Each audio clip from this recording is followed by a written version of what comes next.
Having been a physical therapist for more than 3 decades, having worked in 2 different countries with various age groups, I have long recognized that movement is a common necessity for each one of us.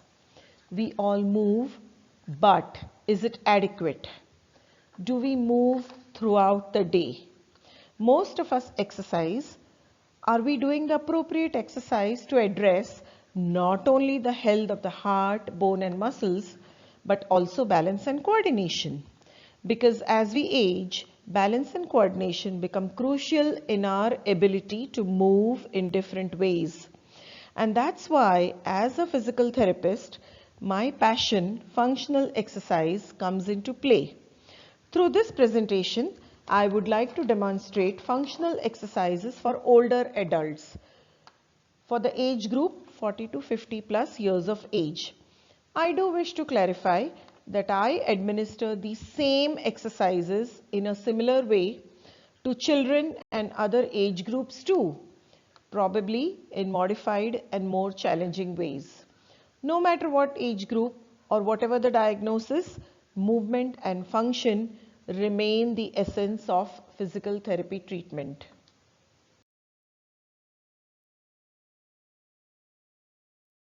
The exercises demonstrated in this presentation are general in nature. You are advised to consult a physical therapist or seek professional help if you are suffering from specific problems or diagnosis. The list here is not all inclusive.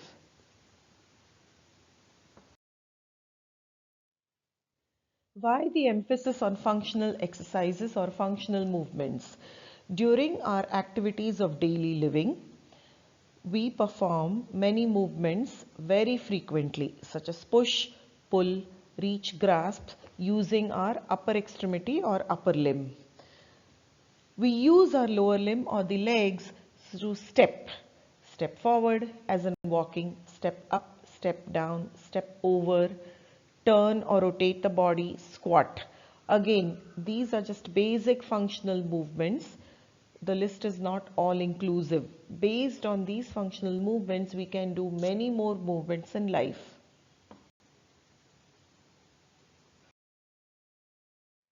Functional exercises help us to move efficiently, help us to move safely, help us to stay independent and thereby raise our confidence in moving. They reduce our risk of injuries and improve quality of life. Functional exercises can be incorporated into your daily routine. They can be done anywhere, anytime, not necessarily requiring expensive or fancy equipment. Up and toes up is an exercise that everybody should be doing, particularly when we are sitting or standing. It helps to build the calf muscles and one of the components that you need for balance. So heels up, down, heels up, down, heels up, down, heels up, down. This exercise is very good for the blood circulation in your calves. Toes up, down, toes up, down, toes up, down, toes up, down. Sometimes you can combine this. Heels up, toes up, heels up, toes up, heels up, toes up, heels up, toes up, heels up, toes up, heels up, toes up. Now, one more exercise while you're sitting.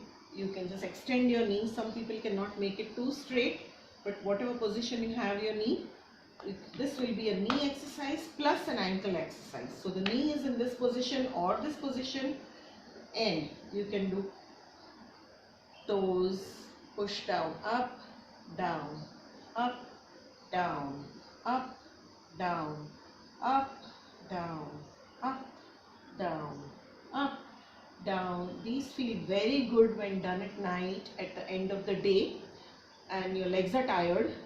It improves the blood circulation and this exercise feels very good.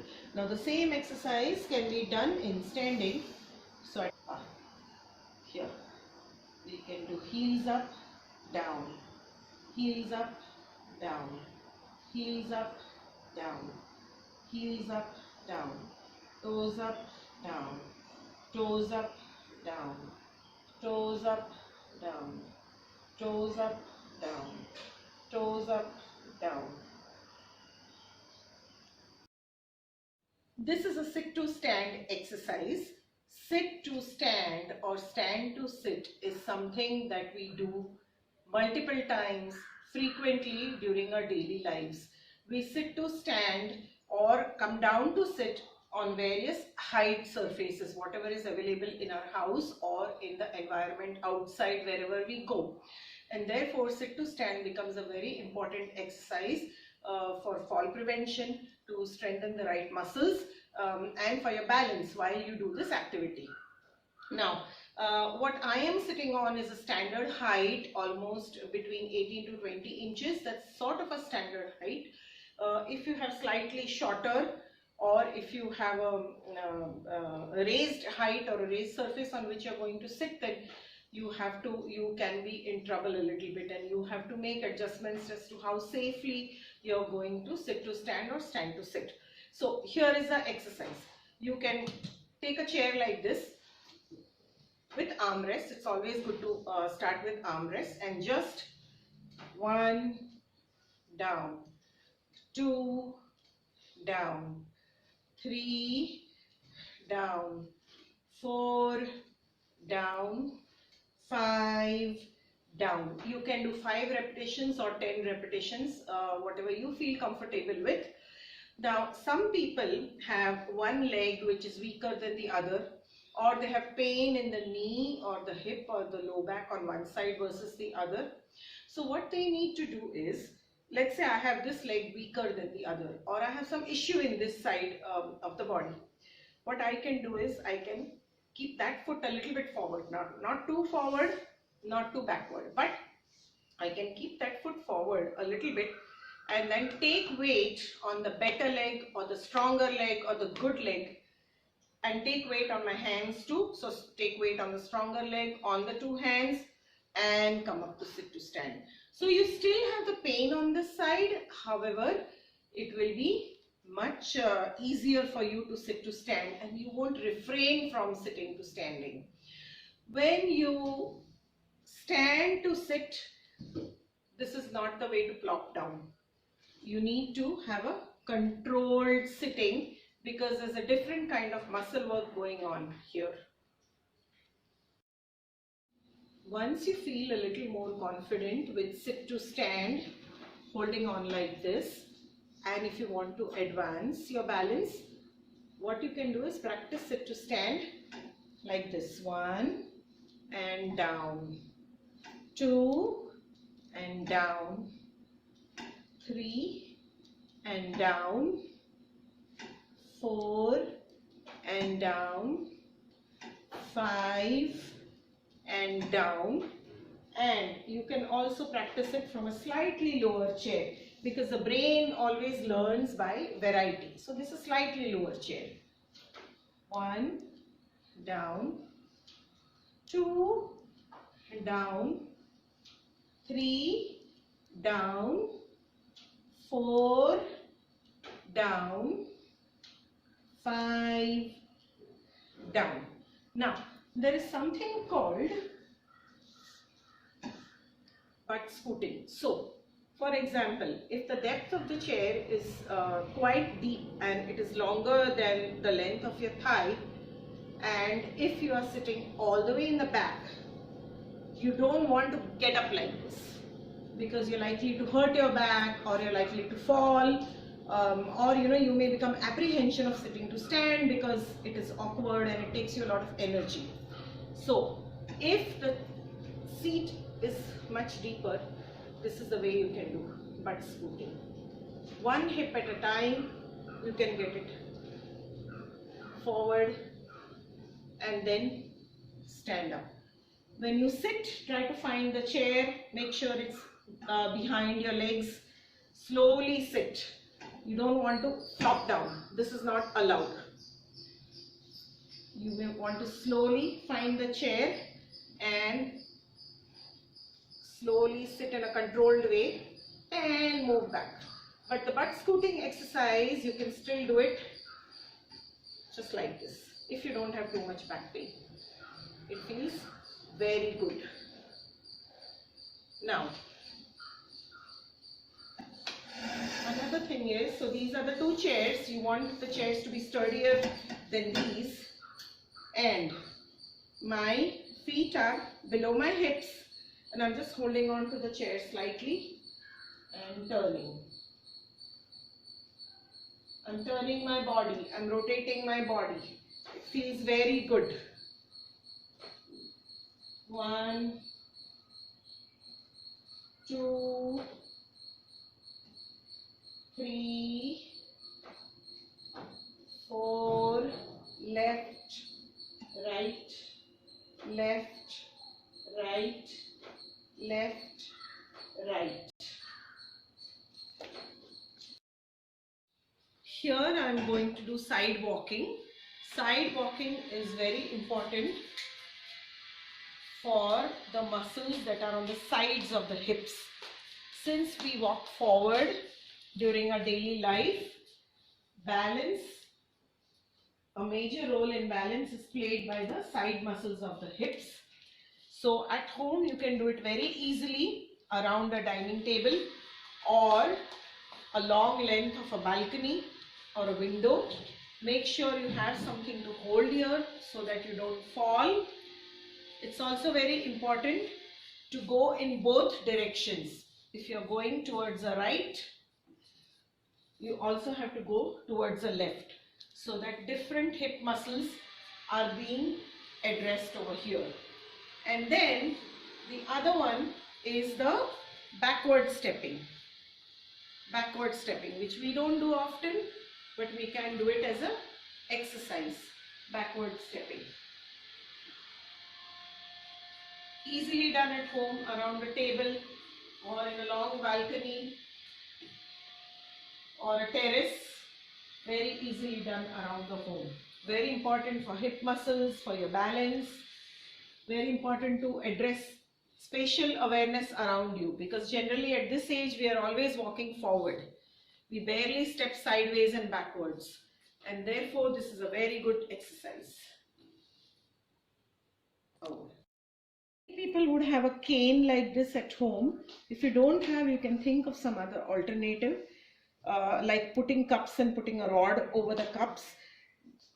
Now you can do a lot of exercise. I am near a table, so I won't fall or I won't lose balance and hurt myself. Stepping over, back, 2, back, 3, back, 4, back, 5, back, 1, back, 2, back, 3, back, 4, back, 5, back. You can even switch, alternate sides, left, back, right, back, left, back, right, back, left, back. And you can see I'm looking here, I'm looking straight. Now I'm going to, so this was stepping over. Now very easily anybody can do it at home. Now I'm going to show stepping sideways. So I'm going to step as comfortable I am, not very wide, not too narrow. So if you're very wide, you may lose your balance if you step very widely. If you're very narrow, you're not getting enough muscle work or enough exercise. So this is what I'm going to do. And just watch, I'm near a table so that I don't fall.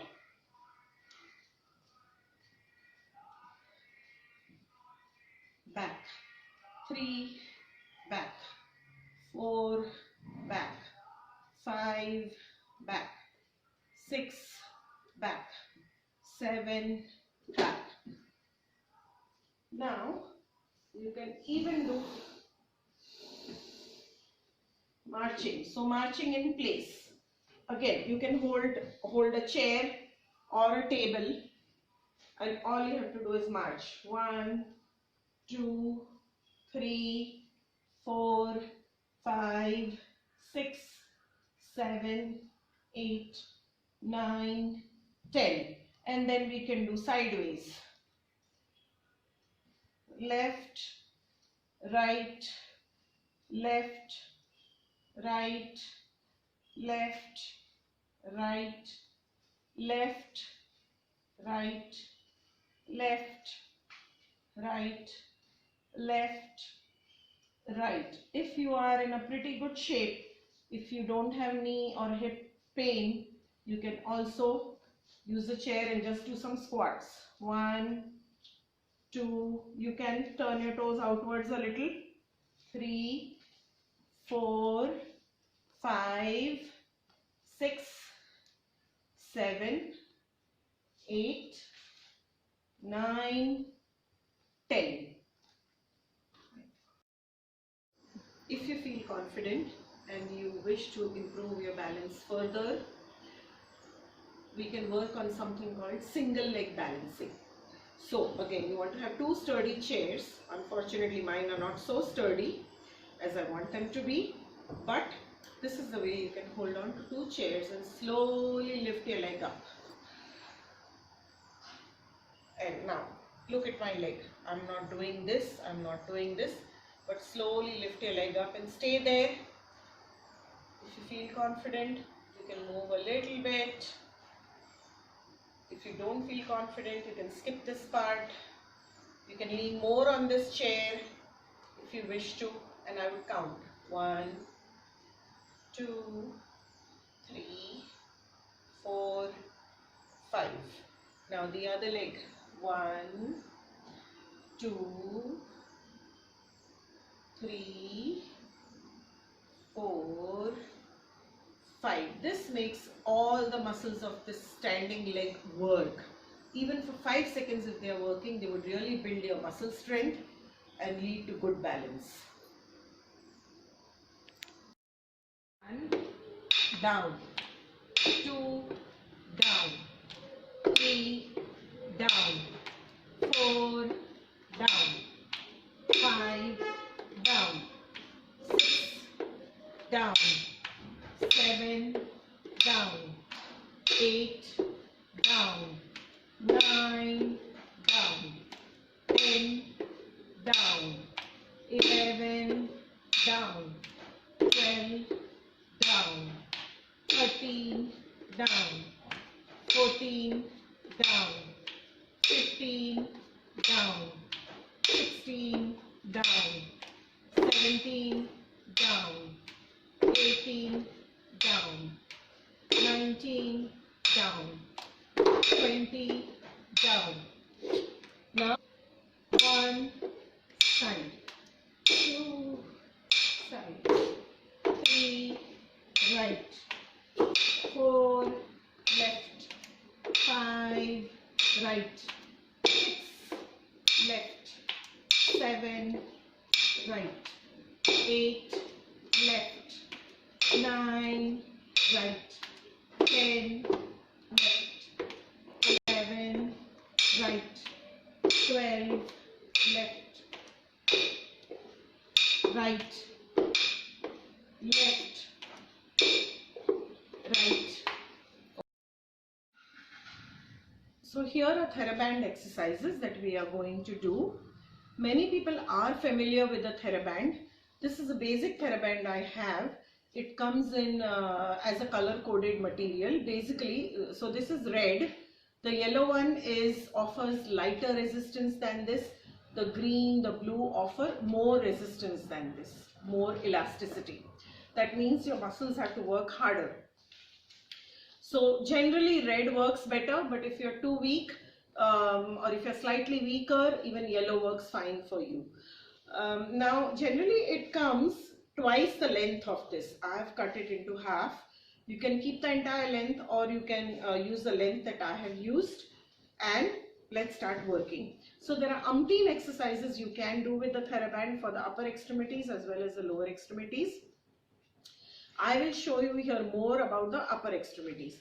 So since this is the length I have, I am going to hold it like this. If I hold it too far, I will get less resistance. If I hold it too close, I will feel more resistance. So I am just going to take sort of a balanced way. So here I am going to do like this. 1, 2, 3, and the important thing is not to snap back like this, because it's a different kind of muscle control that you are going to work on. So no snapping back into place, but gently pulling, gently bringing it back. Gently pulling, gently bringing it back. Gently pulling, gently bringing it back. Now this exercise you can do at different levels. So you can go above the head,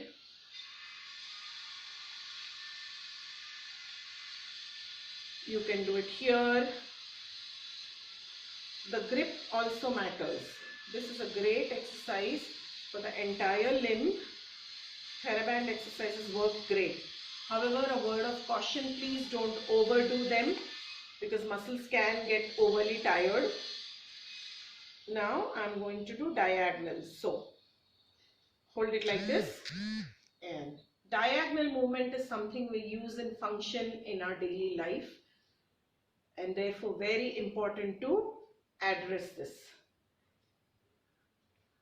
I'm going to switch sides now.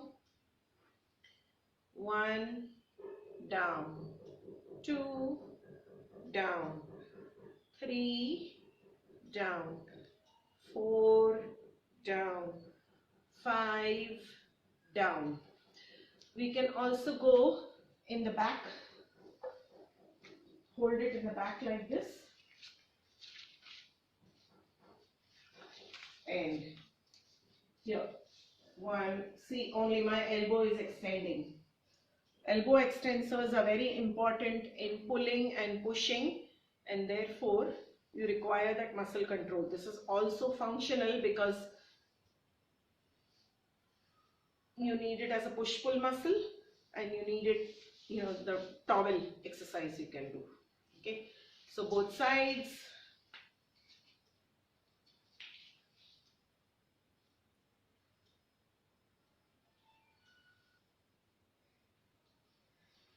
Now, one leg exercise I'm going to show you is you can wrap it around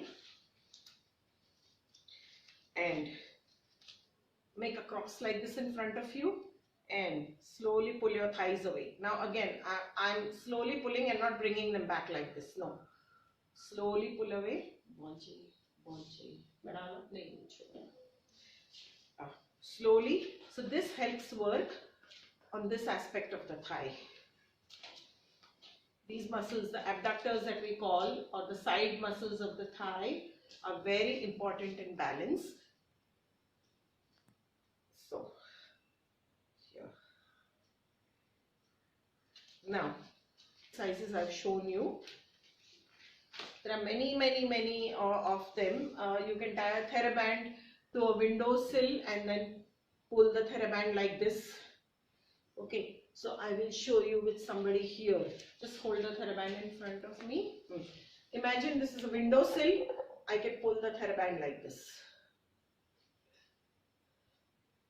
I can pull it like this. For the leg, I can also just wrap the Theraband around me, around my foot, and I can do this.